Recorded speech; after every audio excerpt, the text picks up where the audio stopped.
Hi,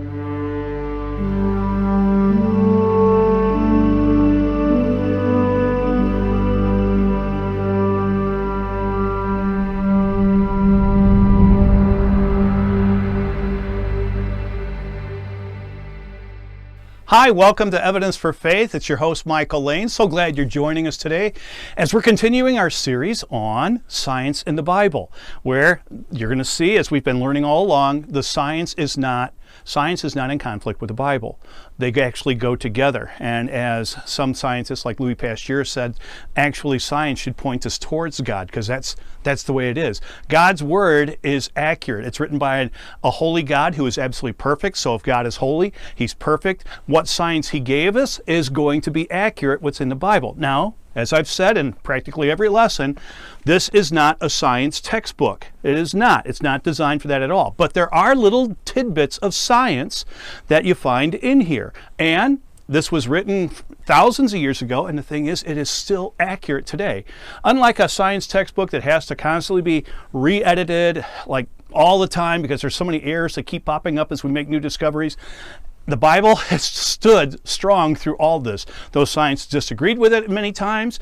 They usually come back, finally. It takes some time for them. They'll come back and they'll see that what the Bible was saying was correct all along. So, in this lesson, what we're doing today is medicine and the Bible. Medicine and the Bible. Now, the Bible actually has a tremendous amount of information about medicine. Whoa, there is so much in here. So this is going to be a little bit longer of a lesson, but actually we're going to divide this up into some other sections too as we close out this series. But to start with, let's get into this wonderful thing called medicine in the Bible. Let's take a look at what God's word has to say about medicine. So with that, let's begin. Let's take you back a little bit in time. The time was 1348. The place? Paris, France. What was on the news that day? The news for the day was that there was a plague that was going on, had been going on for a while now, and the plague had killed 800 people just the day before. Countless were ill all through the city. Families are being huddled in their houses. They're afraid to go out, go to work, go outside at all. In some of the back rooms of the houses, people are dying. Some members of the family just re-enter the house after dumping the latest victim, the latest dead family member outside the front door.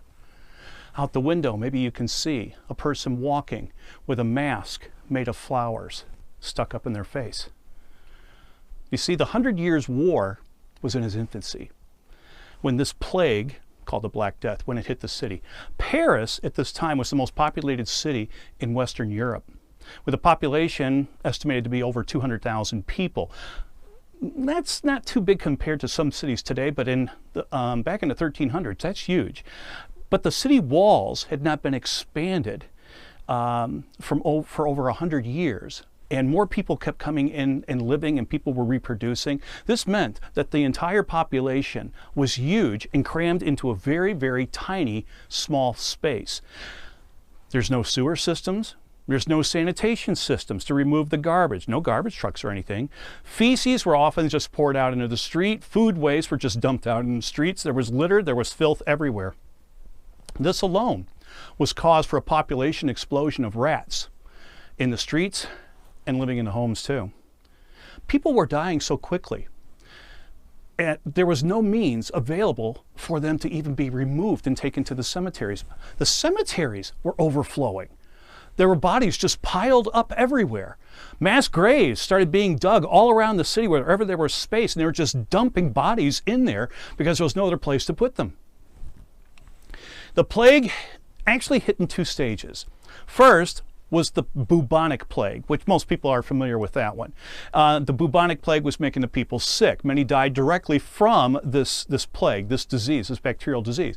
But a second stage, most people don't realize, was also running rampant all over Europe with the plague, and it's called the pneumonic plague.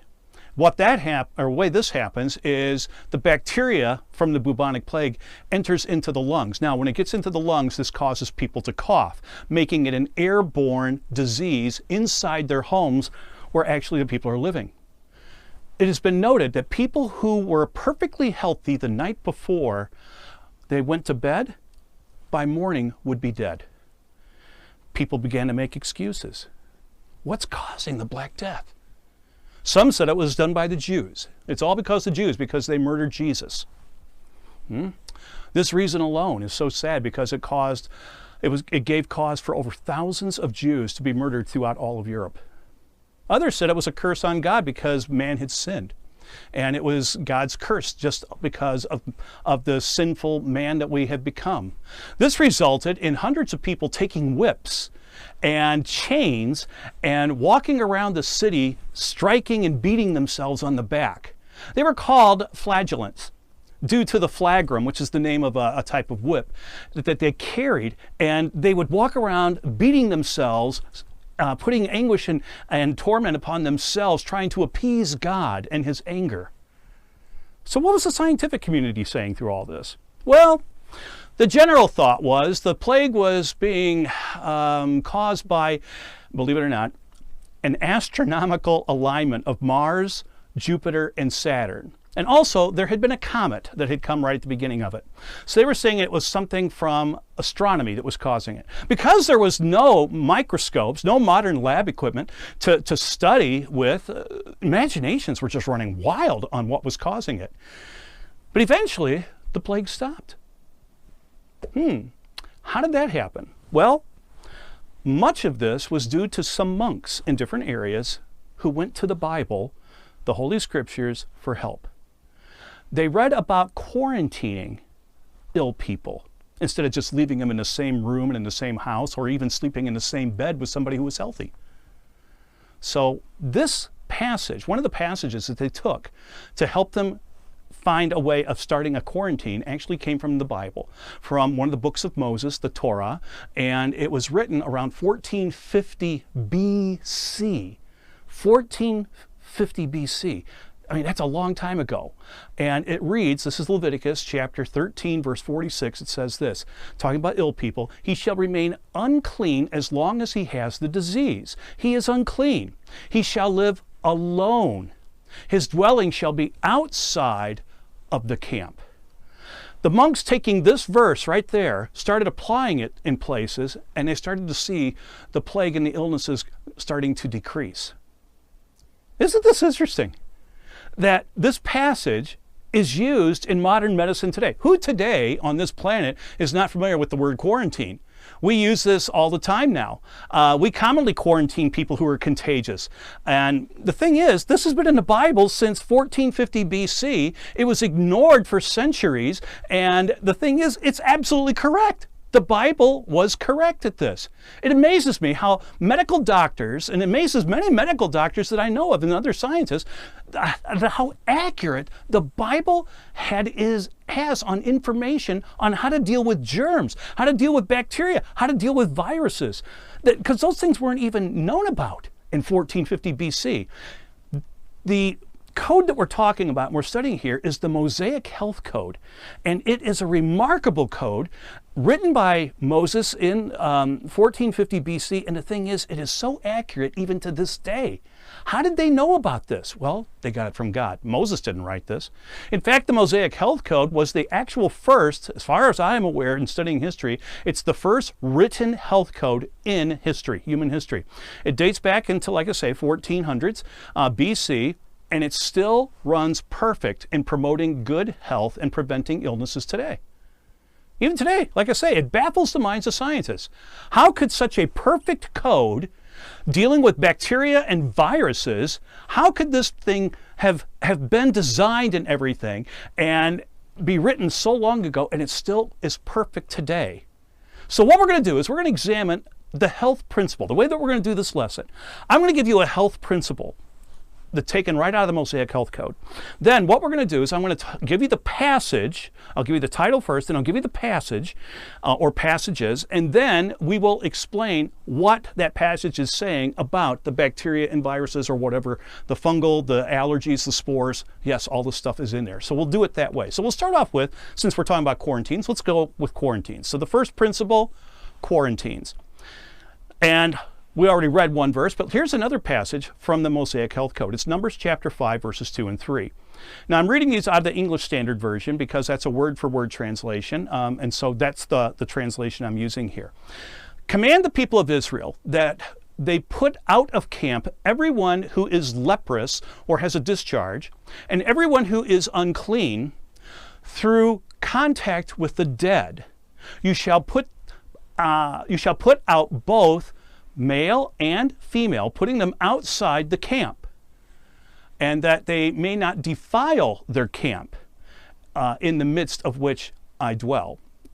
So right there, if you're ill, you're getting put outside the camp. You're being isolated. You're being quarantined. And of course, we saw Leviticus 13:46, he shall remain unclean as long as he has the disease.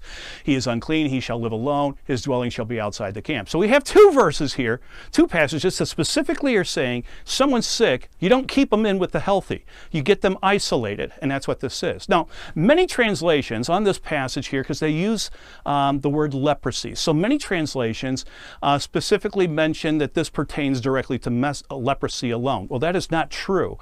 In ancient times, leprosy was a generic term for disease, skin disease. So it included so many different things. It was, you were called a leper, and you might not have had Hansen's disease, which is the modern term for leprosy today. That's the specific disease we commonly call leprosy. But in ancient times, leprosy could be anything such as herpes. It could be shingles, smallpox, measles, chickenpox, bubonic plague, tuberculosis, influenza, anything like this in ancient times would have been called leprosy. So don't let that term there just think that, or try and tell you that it's only dealing with leprosy. It's not. For much of history, ill people were not quarantined. You go back and you study medical history, you'll see people seldom were quarantined. When they became sick, they lived with their family units and they lived in their society. And they had constant contact with the person. Matter of fact, many times they slept in the same beds. The knowledge of bacteria and viruses was totally unknown.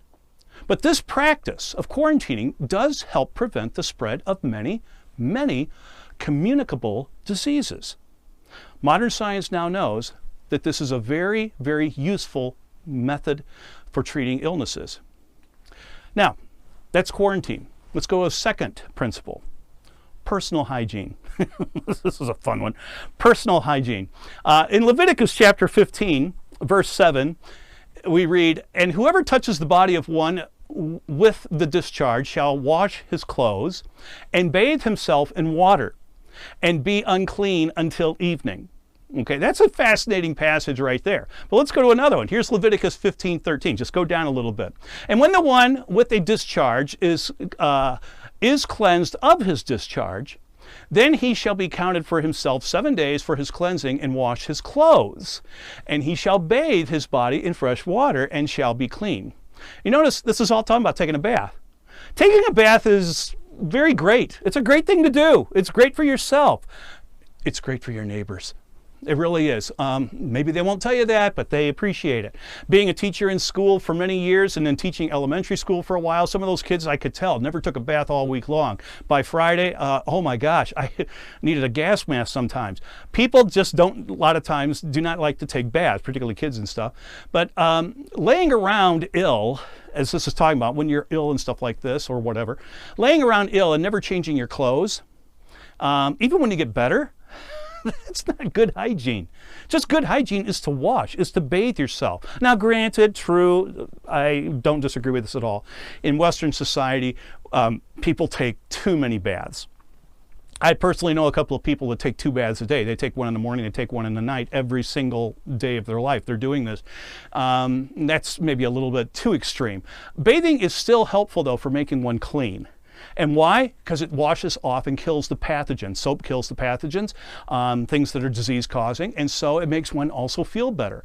I can attest to this personally. I've been in the hospital many times with in some cases, very serious illnesses for prolonged stays in the hospital, and there was nothing like when they finally said, "Hey, you can get up and take a bath and change your clothes." Oh my gosh, I'd feel so much better. Just getting some nice, clean, personal hygiene taken care of here. Oh my gosh, it makes you feel so much better. But during ancient days, and even medieval times, and in fact, if you really want to get into this, even up to just recently, people often didn't bathe. They didn't change their clothes very often. Now, this really made a boom and prospered the perfume industry because they tried to cover up the smells. I won't say who, but I roomed with a guy at one time who only took baths on Saturday night. That was it. He just took a bath on Saturday night. This is obviously before I was married. I'm not talking about my wife. I don't want to get in trouble there. No, it wasn't her. But I roomed with a guy. He only took a bath on Saturday nights. And what he did, he bought cheap cologne. And he would just get up every single morning and just pour this cheap cologne all over his body, rubbing it all over his body. Well, the first day it wasn't so bad on a Sunday. Monday, Tuesday, it starts going on. Oh my gosh, by Thursday and Friday, the body sweat, the odors and everything mixed with that smell of the cologne. I can't stand the smell of this cologne that he used all the time to this day. It just makes me want to barf. But the perfume industry was really helped by this kind of thing. You see, before Louis Pasteur, in the latter part of the 1800s, developed what we call the germ theory that states that germs cause illnesses, the mortality rate in hospitals was very high, much higher than it is today. For instance, let me give you one example of this. This is a famous story. It's very sad, but this is amazing. This is all true. This took place in the mid-1800s in Vienna. In Vienna, in a hospital in Vienna, 1 out of every 6 babies that were being born died of a disease that they called childbirth fever. 1 out of every 6 births. That's an appalling rate. And it troubled doctors, especially this one Jewish doctor whose name was Ignaz Semmelweis. Semmelweis studied this carefully. Why are all these infants dying right after birth? They seem to be perfectly healthy at the birth, but then they die afterwards. What's going on? So he studied the situation, and he concluded that the disease, this what they called childbirth fever, was caused by the doctors themselves. You see, back then, hand washing, doctors did not consider hand washing important. They didn't do this. A doctor would literally be doing an autopsy in one room, one moment, cutting up a body that's full of pus and all sorts of pathogens and things with his hands. He's not wearing gloves. His hands are being used like this. Or maybe he's got someone who's sick and he's bleeding out some pus and draining some pus out of a wound or something like this. And very quickly a nurse comes in and says, oh, a lady just came in, you got to deliver this baby. So right away, he would just get up and go over, not washing his hands. I know this is gross. They didn't wash their hands. And they would go over and they would deliver the baby. Semmelweis decided that all this gunk is what was causing this illness. So he decided to apply the Jewish ritual of hand washing as required in the Torah, in the Bible, to the hospital staff. Now, I'll tell you, he met major resistance. Many doctors were very upset about this inconvenience of having to wash their hands with soap and water and antiseptics. They didn't want to do it, but they were all ordered to do it, and they started doing it. And by washing the hands, what happened was this. They saw a dramatic drop in infant deaths to, are you ready, less than 1% during the next year. Down to only 1% of infants dying. Now, you would think Semmelweis would have been praised for this discovery. Some speculate that if the Nobel Prize for Medicine had been existing at that time, he would have been probably the recipient of the Nobel Prize for Medicine. You'd think all that would happen, but that's unfortunately not what happened. What happened was his colleagues were very jealous of him, very angry at him for making them now all having to wash their hands, the inconvenience, as they kept calling it, that they thought that this hand washing thing was ridiculous. So what they did, they plotted his abduction, and they got him to go into an insane asylum under a false pretense, and there he was kept and he was beaten to death. What a reward for being correct. Now, laws on washing and personal hygiene, as recorded in the Bible, do prevent communicable diseases. The thing is, they weren't used in medicine. That all took place in the mid-1800s. That's just like 150 years ago.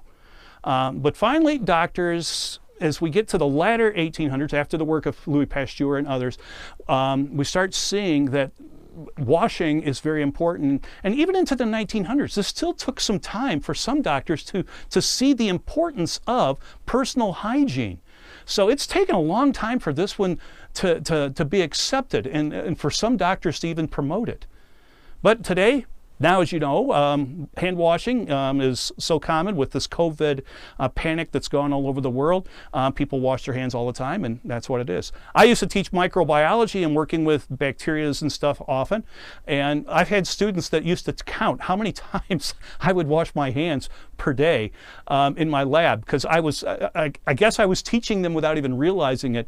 But I remember one time a person came up to me and they said just in the short time that they had spent with me, it was a lab assistant who had been in there for more than one period, they said, I counted 37 times today you went over to the sink and washed your hands with antiseptics. So yeah, well, maybe I'm a germaphobe, I don't know. But anyway, that has to do with personal hygiene. It is important, and your friends will thank you for it. Let's go to the next principle. Let's go to sterilization. Sterilization, to sterilize an object. This is discussed in the book of Numbers, chapter 31, verse 23, and it reads, anything that can stand fire, you shall pass through the fire, and it shall be clean. I remember as a student in microbiology in college, and we would flame things, pass it through flame to sterilize it. And I remember reading this passage in the Bible, and I was like, holy cow, this is right out of the Bible. This is amazing. You see, I am, as I said, I'm a former teacher of microbiology. I have worked in labs culturing bacteria, sometimes very deadly bacteria. I have worked with stuff like this. A major tool in working with these is a little inoculating loop. I don't have one with me right now, but it's just a small little, ours were metal, usually made out of nickel, and they had a little circle at the end that you could pick up colonies like a droplet of water, droplet of culture and stuff. But to sterilize it, because sitting on the table, it's got bacteria on it, so you would pass it through flame till it would glow red. When it glows red, we know that it's totally sterile. And so passing loops through the flame, now it's sterile. You could dip it into and pick up a culture of bacteria and do it. It's by flaming it, you sterilize it. And so now it's able to be used for transfer. Scientists frequently use flame to sterilize instruments. We do it many times. And working as a scientist and as a science teacher, many times we're passing things through flame to sterilize them. Many procedures we do this. And it's right, thing is, it's right out of the Bible. I mean, even you probably have done it yourself. You ever had a splinter in your hand? You're going to take maybe a needle or a pin to help remove it. How many of you, in doing that, take it to the stove and pass it through the flame first? Or maybe you've had something a little bit more serious and you had to use like a pocket knife, and you're going to have to do a little minor surgery on your hand or something with a pocket knife. Do you not pass it through a flame first? And that sterilizes it. So that's why this is so important. And the thing is, when you're doing that, you're going back actually to something that was written 1450 BC. It's just amazing. See, before passing an instrument through flame, just sitting on a table, it can be covered by millions or even billions of bacteria. And a lot of times you just can't wipe these things off. You just can't take something and try and wipe it off and think you're going to get all the bacteria off here, because bacteria, many species of bacteria, produce a capsule around them, a gelatinous capsule that makes them stick and adhere. And so they don't come off very easily. Soap will help and things like that, and alcohol and things, but flame works really good, because flame, very few things are going to live through a really hot flame like that. So flames work really well. And then it is sterile. So that's why you have to pass it through flame. And the rule is you do it until, if it's metal, till it glows red. Then you know that everything's been burned to death on there. You see, during wars, most soldiers in wars do not die in battle directly. Oh no, no. Most are killed by infections that develop from the wounds. I remember in a course on American Civil War that I took, experts estimated that 2/3 of deaths in the Civil War were not caused by war rooms. 2/3 of the deaths were caused by infections. Yes, infections. Getting a wound or something, then it got infected. Or getting a cut and it got infected. Until Louis Pasteur comes up and develops the germ theory, people didn't realize why so many simple medical procedures resulted in infections and death. They didn't catch it. No one understood this because they didn't understand what germs were, what was causing the disease. Going to the dentist back then, you put your life in jeopardy because they would not sterilize their instruments. That sounds gross, doesn't it? But that's what they did. And you would come in, and the patient who just got out having his tooth yanked out or had an abscess, now they're going to use the same instrument on you. Or do you go to a barber shop for a shave? They never sterilize the razor. And so if you got cut again, there might be blood from the patient before, or the, I shouldn't say patient, the customer before, and then he's got his bacteria, his germs are on that, and you get cut or shaved or nicked or something, you get it too. It was really dangerous to just go get a shave at a barber shop, because people didn't sterilize. They didn't understand about it. What Moses had written had never caught on with science. Science just never caught on to these things. Isn't that amazing? That God instructed Moses 3,400 years ago to do this precise thing? Moses had no idea about germs. He never took microbiology. He didn't know what bacteriums are. He didn't know what a virus was and things like this. He had no idea about how dangerous it was, but God knew. God knew. And he wrote this in his book. This is how you sterilize. Modern laboratory technique. No one ever knew before. God knew it, and we use it today, and it helps prevent infections. Wow, how cool is that? Let's go to sanitation. Here's another one of these fun topics. People usually don't like talking about feces and stuff like this, but, well, I mean, if you really want to have some fun sometimes, you really want to have some fun, take a Baby Ruth candy bar, go to a swimming pool where there's a bunch of kids, and nonchalantly and without anybody knowing, just drop the Baby Ruth candy bar in the swimming pool. It will freak out people, particularly the parents all around. When they see the Baby Ruth candy bar sitting there, they're going to assume it's something else. No, I never did that. Anyway, let's go on to sanitation. What does the Bible say about sanitation? In Deuteronomy, chapter 23, verses 12 and 13, God wrote this, or had Moses write this down. You shall have a place outside of the camp, and you shall go out to it. And you shall have a trowel with your tools. And when you sit down outside, you shall dig a hole with it, and then turn back and cover up your excrement. Isn't that a great Bible passage? How many sermons have you ever heard with this verse from the pulpit on a Sunday morning? It's an important verse. It's fantastic. I mean, this is a passage we all should know. It's talking about feces. Since the beginning of time, people have gone to the bathroom. I mean, we do. Feces is not a nice topic to discuss. You might have turned off the tape right now. But anyway, I hope we don't put on any images showing some things like this. But no, we're not going to do that. But the failure to dispose of feces has resulted, are you ready, in millions of deaths over time. Probably even closer to billions. Even today, in some countries, this is still an issue. Diseases like cholera, typhoid, dysentery, polio, diarrhea, and some others have killed and continue to kill many people in places with poor sanitation. After some country has a major earthquake, like a less developed country, cholera often sets in. Why? Because people are still living and they're going to the bathroom. And sanitation has just gone out the window, sometimes literally. Yet 3,400 years ago, a large group of Hebrews went on the longest camping trip in history. It lasted 40 years in the wilderness. God was leading them around, and there were no rest areas to go to the bathroom. It wasn't like Moses saying, well, there's a rest area coming up here, on the side, on about 3 more miles, we'll stop there and camp there. No, it wasn't like that. They're out in the wilderness, and God was leading them, and so as God is leading them, He had to provide for them a way of modern sanitation. Because you're going to have to deal with the feces. I mean, this is a large group of people. There's going to be a lot of feces there. And so you're going to have to deal with it. So God comes up with this method that we just saw. You dig a hole in the ground and you bury your feces outside a camp. Do you know that the Boy Scouts of America still teach this exact same concept, the same principle that you find in the Bible to this day? It's still in there and they still teach it. That what they do is they go outside and they are taught when they're out camping, you dig a hole at least 8 inches deep and you sit down and go to the bathroom basically in that hole, and then what you do is you cover it back up. You fill it back in with the dirt above that. And you have to be at least, according to the Boy Scout manual, you got to be at least 200 feet outside of the camp for this.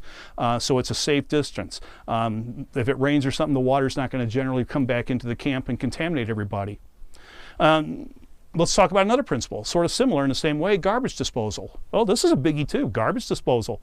In Leviticus chapter 4, verses 11 and 12, God gives us, as He's talking about sacrifices and stuff, He's giving us the idea, the principle of disposing of garbage properly. And this is what it reads. The skin of the bull and all its flesh, with its head, its legs, its entrails, and its dung, and all the rest of the bull, he shall carry outside the camp to a clean place, to the ash heap, and shall burn it on a fire made of wood. On the ash heap it shall be burned up. Now this is a very important passage because it's talking about all sorts of garbage. This is leftover garbage. We're not talking about feces of human feces here. We're just talking about trash. And taking food trash, food waste, things like this, or any other type of garbage, it would be a problem if it stays in the camp. So taking care of feces is one thing, taking care of trash and garbage is another. There are many places in the US and the world today that still need to learn this lesson and how to stop this type of pollution. I mean, you just pick up the news today, newspaper, or you read the news or watch it on television. How many times they still talk about pollution? It's all over the place. We do not dispose of garbage still very well today. Yet 3,400 years ago, God explained to the Hebrew nation on your camping trip, this is how, and when you live in Israel, when you get to the Canaan, the promised land, this is how you're going to do things. This is how you take care of garbage. You're going to burn this stuff.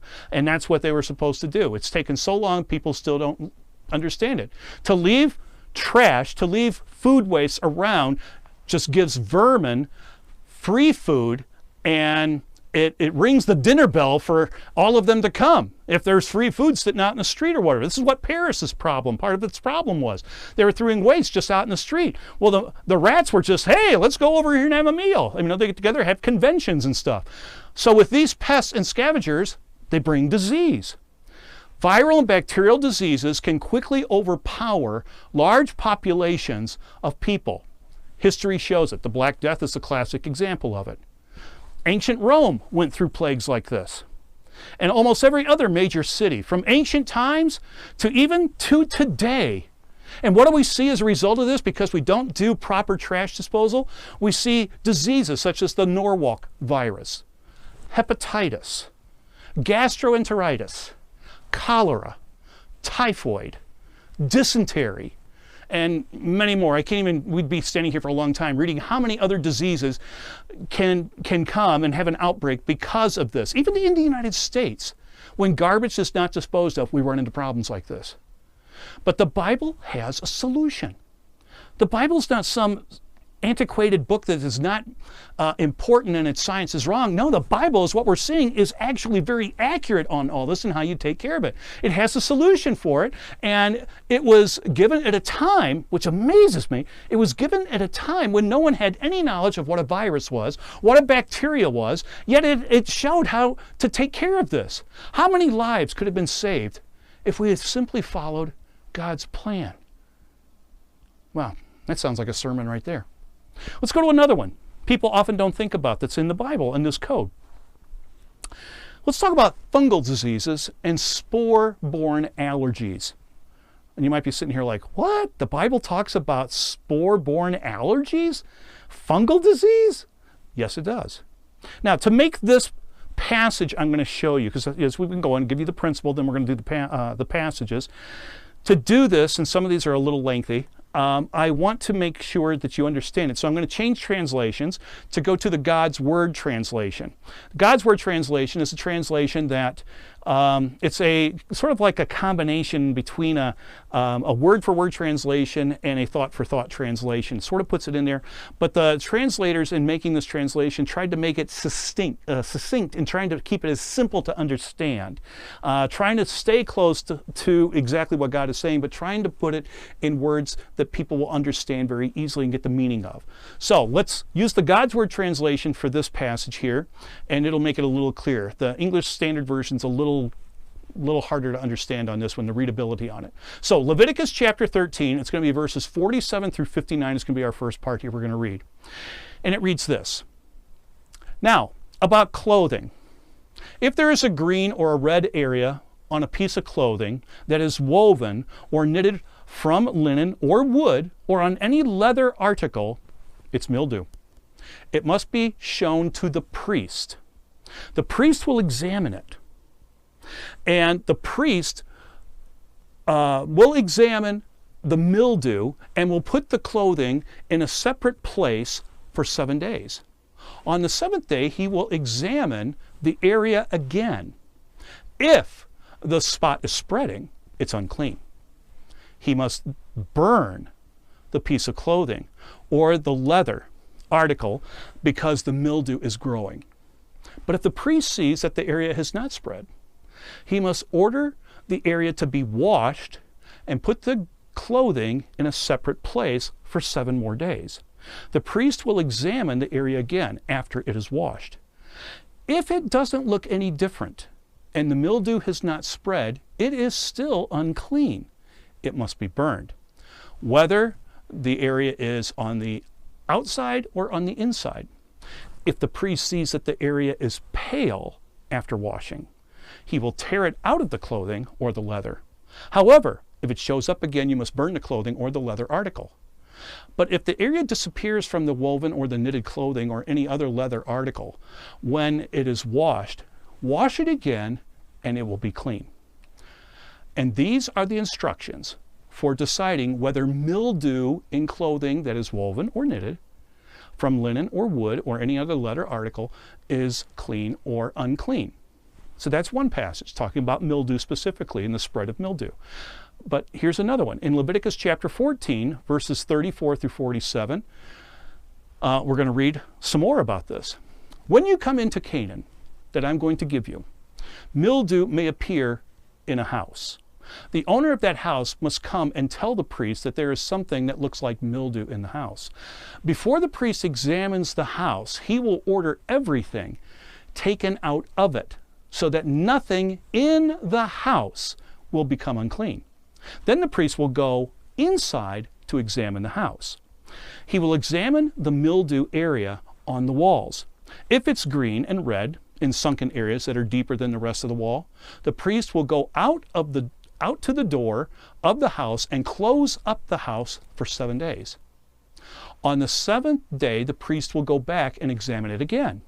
If the mildew in the walls of the house has spread, the priest must order that the stones that have the mildew to be torn out and thrown outside the city in an unclean place.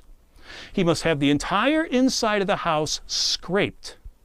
The plaster dust scraped off the walls must be dumped in an unclean place outside the city. The stones must be replaced, and the house must be plastered again. If the mildew develops again in the house, after all of this, the priest will examine it one more time. If it is a spreading type of mildew, the house is unclean. The house, stones, wood, and all the plaster must be torn down, taken to an unclean place outside the city. Whoever goes into the house any time it is closed up will be unclean until evening. Whoever sleeps or eats in the house must wash their clothes. Now this is an amazing passage because we're talking about mildew, which is a fungal organism, and it's talking about spores and just going inside the house, not coming in contact, the spores. This is all being mentioned here. You see, for centuries, people have become ill due to spores from molds and mildew. It happens, even today. I remember when I was teaching microbiology, having articles in some of my books that I taught from about how certain places in your house, like your bathroom in particular, often have a lot of mildew in them. The little brown or greenish brown or blackish crud that you see in some of the corners and nooks and crannies of your bathroom, that's mildew. And they produce spores. And most people don't even think about this, but they produce spores into the air. I mean, it spreads, it grows, and the thing is, as you go into the bathroom, you inhale these things, and they get into your lungs, and you start to have a reaction. Let me read you something about this from the Mayo Clinic website, specifically on this, how it parallels what the Bible's saying. Get this. A mold allergy can cause coughing, itchy eyes, and other symptoms that make you miserable. In some people, a mold allergy is linked to asthma, and exposure causes restricted breathing and other airway symptoms. Like any allergy, mold allergy symptoms are triggered by an oversensitive immune system response. When you inhale tiny airborne mold spores, your body recognizes them as foreign invaders and develops allergy-causing antibodies to fight them. Exposure to mold spores can cause a reaction right away, or the reaction can be delayed. And that's a quote right from the Mayo Clinic website, and that's what the Bible is talking about here. Going into the house, not even touching it, just the spores, just breathing the air in there. Yet the Hebrew nation, being instructed by God 3,400 years ago on how to deal with microscopic spores when they grow in your home or in other buildings and stuff like this is remarkably accurate.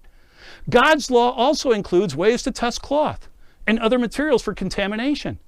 These contaminations would not be discovered until Louis Pasteur in the latter 1800s, who, by the way, if you recall from other lessons, is a Bible-believing Christian guy who's a scientist.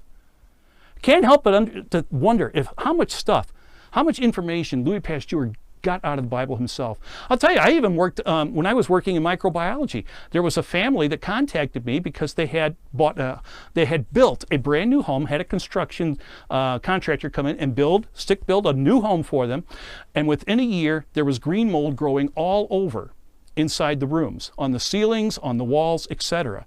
They called me up and asked me, well, they talked to the contractor. Contractor says it's nothing that he did wrong.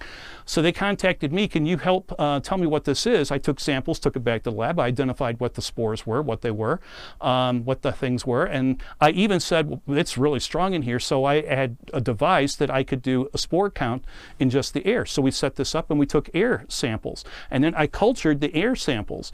And I recorded all of this, I took photographs of all of this, and they ended up having to go to court against the contractor because the contractor built the house in such a way that there was no air exchange whatsoever, and it was just building up mildew and mold inside the house.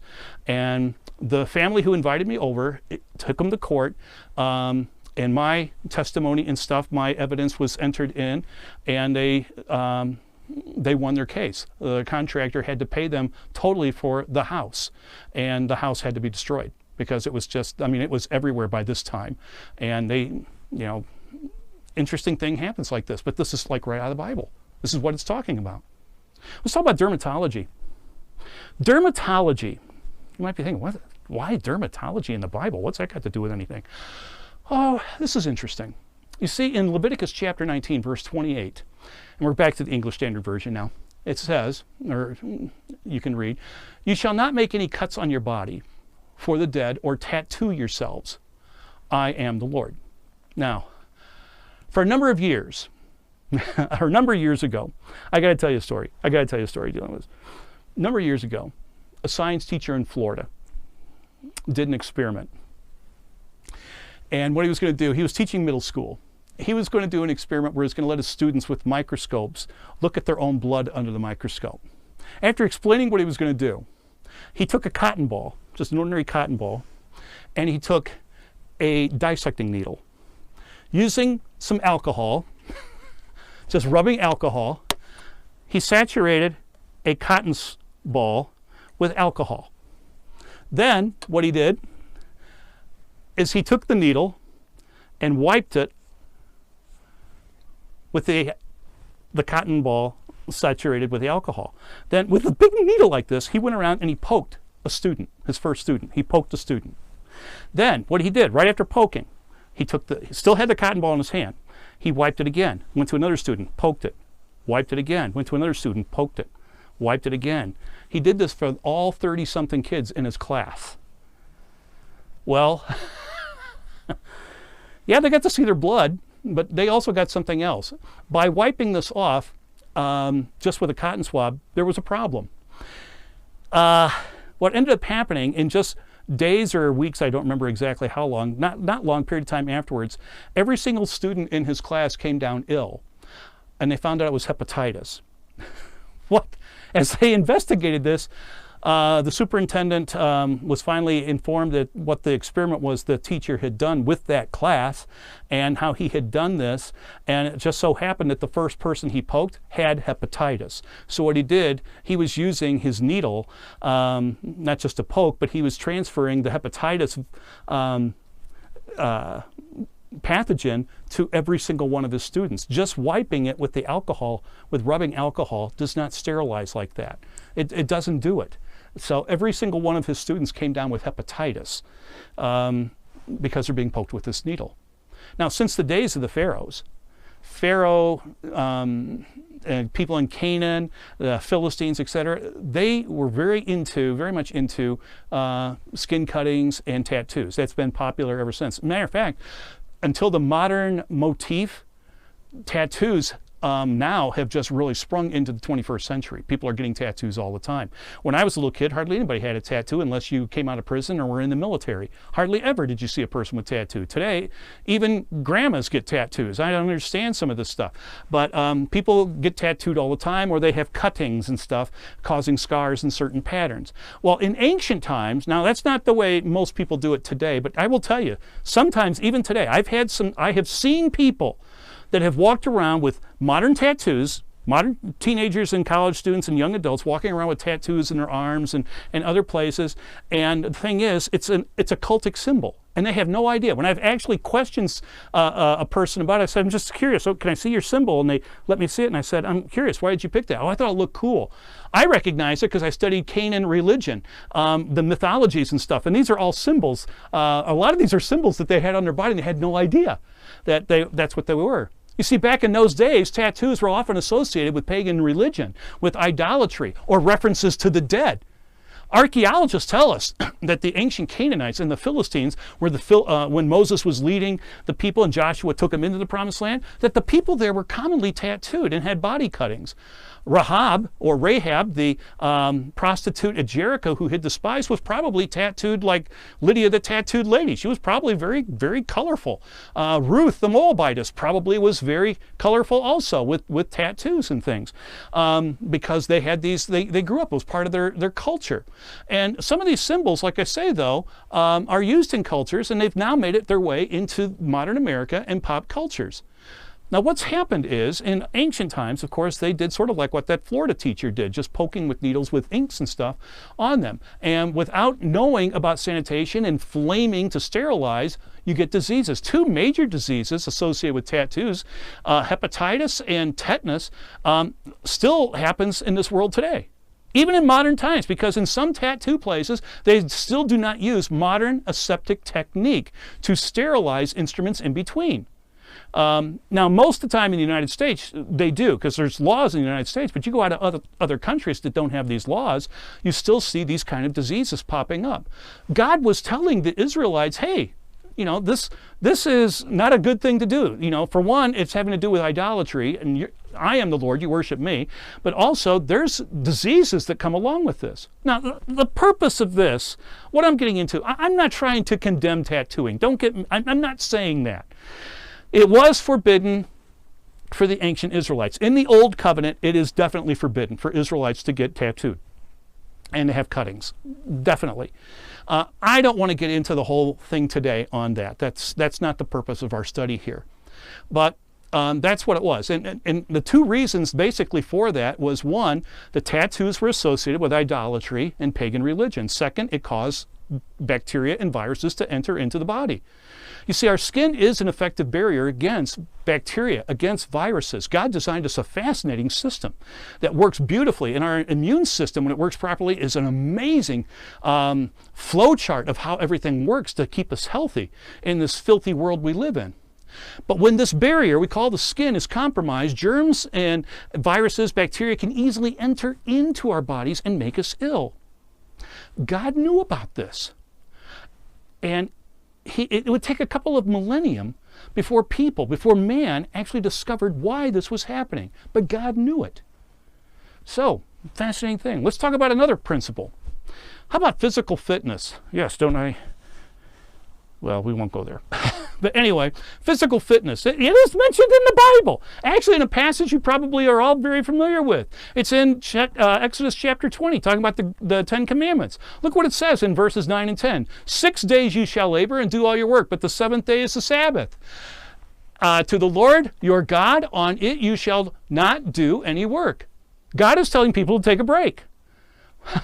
Now today, oh my gosh, How many TV shows, how many books, magazines, etc., are all talking about physical fitness and what we eat, but to be physically fit, to exercise. I get this from my wife all the time. Michael, you need to exercise more, and she's absolutely correct. I don't doubt that at all. They tell us to do this. Why? For good health. Not to just break out into a sweat, but to keep good health and get us in good health. We hear about this all the time. We all know we're supposed to exercise. You see, we're not designed by God to sit around on a couch eating French fries or bonbons watching TV shows. We need to move about to be healthy. You need to move to be healthy. Let me read you something I found in the New York Daily News, an article here. Quote, 5.3 million people die each year from being lazy and inactivity. It indirectly affects our mental health and increases the risk of diabetes and heart problems. Physical inactivity is the fourth leading risk factor for death in the world, unquote. Wow, I mean, we read this. I'm not telling you anything you probably don't already know. Things like physical fitness are important. It helps to relieve stress. Stress-related illnesses such as diabetes, heart disease, cardiovascular disease, all these could be decreased in people so easily if we would simply get off our backsides, get up and start moving around and doing things. We were designed to work, to do things, to not, it's part of the curse of sin, but we are designed to actually still move around and do things. In ancient times, this wasn't so much a problem because everybody was doing manual labor. So they were doing it. But modern technology has really made us lazy.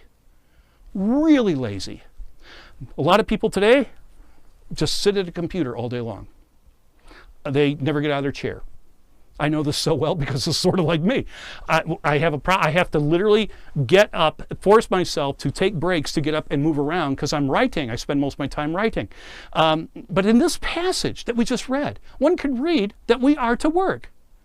The Israelites were not to come into Canaan, even though God had them all the vineyards and everything were planted and everything, but they weren't just to come in, they were to come in and to tend the sheep. They were to grow and harvest the crops, press the olives for oil, and scores of other activities they were instructed to do. That was going to be their life. God didn't say you're going to come over to Promised Land and just sit on a stone sofa and eat bonbons. No, they were still going to work. They were going to be physically active to keep them healthy. More importantly, God instructed them to take a day off. Don't work all the time. How many of us have that problem? Some of us have problems trying to find a day off. That goes against what God's law is saying too. Rest is important. You have to have rest to have a healthy body, to have a healthy mind. And today, just pick up news articles or whatever and books, magazines, you'll see this being printed all the time. It's out there everywhere, but we just don't catch it. But the thing is, the point I'm making, this all came in the Bible first, 3,400 years ago. Let's talk about sexual morality. Let me just show you a couple of verses here. I'm not going to get into a whole lot of things on this, but I just want to show you the Bible does have solutions for a lot of problems. And speaking on sexual moralities, as we're talking about health codes and things, and medicine. In Exodus 20:14, God says, you shall not commit adultery. Boom. That's pretty plain. Leviticus 18:22 says, you shall not lie with a man as with a woman. It's an abomination. Boom. Leviticus 19:29, do not profane your daughter by making her a prostitute. Pretty clear. Leviticus chapter 20, verse 10, and a bunch of verses after. You can read it on your own. If a man commits adultery, there's a whole list of things. God is condemning all of this sexual immorality. You see, since ancient times, sexually transmitted diseases and other illnesses related to immoral behavior have plagued society. Canaan, the promised land that God gave to the Israelites, was rampant with sexual sin. Now, much of this the sexual corruption was caused by the religions that they had, the worship of the Baals and Asherah and others, that it was all from that. But many archaeologists and historians believe that this land was also filled with STDs, sexually transmitted diseases, that these people were very infected. Now, God's bringing His holy people into this land where you have all this. So He gives them very, very strict rules. You're going to be pure and holy because I'm pure and holy. I'm holy, you're going to be my holy people is what He's saying. So He gave them laws based on sexual purity because it's important to not only us, but it's important to God that we stay healthy. And they failed, obviously in miserable ways, as you read through the Old Testament books of Kings and Chronicles. They did terrible things, or the book of Judges, how terrible things got. Sexual immorality is running rampant in our world today. Living a holy and sexually moral life according to God's law greatly reduces most STDs. Do you know that? It's true. You can find documentation on this everywhere. But man is a morally corrupt creature that constantly is seeking his own pleasure without regard to holiness. Selfishness and lust contribute to so much to people's anguish today. People have guilt and things caused by this. I can't begin to count how many people, from students when I was a teacher to even as I've worked in ministry, to adults and everything, who have struggled with such anxiety, such mental anguish, or with diseases simply because of being sexually immoral. Right now, I have a thought going through my mind of one of my high school students who came up to me after school one day, all upset and in tears. And he was a senior, and I said, "What's the matter?" And he said, we're alone in the lab, and he says, "I just found out from the lady that I'm dating that she just got diagnosed with HIV, and I'm afraid I'm going to have AIDS now." And he was just crushed, and he was sexually immoral. I mean, just put it that way. I didn't condemn him. I tried to help the guy. You know, you love the sin or you hate the sin. But I have also counseled adults who have experienced, married couples that have gone through such terrible anguish in their marriage, and it comes down to one or both of them to their sexual past when they were teenagers, of what they did in the past. They can't get over that. And we don't talk about this sometimes enough, that the anguish that happens from all of this. No, today instead we point to, if it feels good, do it. You know, it's one of the major slogans, and other slogans like that. That's what we're after. Instead of following God's law, God's way of doing things to live a healthy life, people keep trying to do what? What are we doing today? We're making new medicines constantly. So why? We can continue to live as amorally as we want. So let's just make a new drug for it to treat it. Well, if we follow God's law, we don't have to do that. You don't have to. We could lessen or even remove many diseases if we just follow God's health code. And finally, let's talk about nutrition. Now, I'm just barely going to touch on this one because we're coming to the end on this, and this has been getting long. But this one, I'm going to show you a couple of passages here. But we're going to make a whole new lesson on this, but let's start off with this. What does God's word say about nutrition? What does the science in the Bible say about nutrition? In Leviticus chapter 3, verse 17, it reads, "It shall be a statute forever throughout your generations in all your dwelling places, that you eat neither fat nor blood." Here's another one. Leviticus chapter 7, verses 23 through 26. "Speak to the people of Israel, saying that you shall eat no fat of an ox or a sheep or a goat, the fat of an animal that dies of itself, and the fat of one that is torn by beasts may be put to any other use, but on no account shall you eat it. For every person who eats of the fat of the animal of which a food offering may be made to the Lord shall be cut off from the tribe or from his people. Moreover, you shall eat no blood whatever, whether of fowl or of animal, in any of your dwelling places. Whoever eats any blood, that person shall be cut off from his people." And just to give you one here, the entire chapter of Leviticus 11. I'm telling you, there's so much information here. There's no time that we have to go through this. But there are many, let me just say this, there are so many food principles set forth in the Torah, in the Mosaic Health Code, that people have written literally books just on this. One book that I have read that is fascinating on this is Moses, the first author of health, written by a doctor. And there's other ones that are out there. They're flooding the market. You can find books going on the Mosaic Health Code and the nutrition that God sets forth. You know, the Jews are a peculiar people, and that's what it says in Peter. And the thing is, their diets are different. You go to a Jewish area of a city, the restaurants offer a different different diet than what you see at a common McDonald's. So there's many books, there's many magazines, many articles and things, and even TV shows on this, and documentaries and things showing and proving that following the Mosaic food law, the code here given by God, leads to a more healthy life and a longer life expectancy. Did you know that in some states in the United States, life insurance companies give discounts to Jewish families, Orthodox Jewish families that follow the Jewish health code? They do. Why? Because studies have shown over the years that they are actually healthier and they live longer because of their diet. But like I say, this is such a large topic. Oh my gosh, there's so much we could go in on that we're going to make a whole another lesson just on this. We're going to have a lesson, special lesson. The next one will be just on nutrition. Because there's so much I could tell you. And even in this, I'm not going to be able to give you a whole lot of information, but we'll take a look at certain passages in the Bible and show you how accurate the Bible is. And why certain things, like why were lobster and shrimp forbidden to eat back then? There's reasons for this. And the blood and stuff. I remember when I studied cooking classes, we sometimes use blood, and I studied French cuisine, and we use blood as a thickener for sauces at times. So I mean, why is this bad and stuff? We'll get into into our next lesson. But I hope you've enjoyed this one as we've gone through and seen the medicine aspects of the Bible. And oh my gosh, there are so many more pieces that we could do. We just don't have time.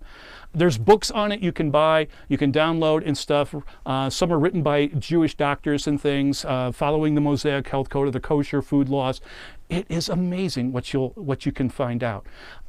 But we'll talk more about it in the next lesson. So anyway, I want to thank you for joining me through this lesson. And then if you made it through it, congratulate yourself, pat yourself on the back, jump up and down, say yahoo, whatever. But thanks for joining me. I hope you enjoyed this. And again, check out our website. We have other things on the website, and we would love for you to join us also in this ministry. There's a link on our webpage that you can do that. But until we see again, you take care and God bless. Goodbye.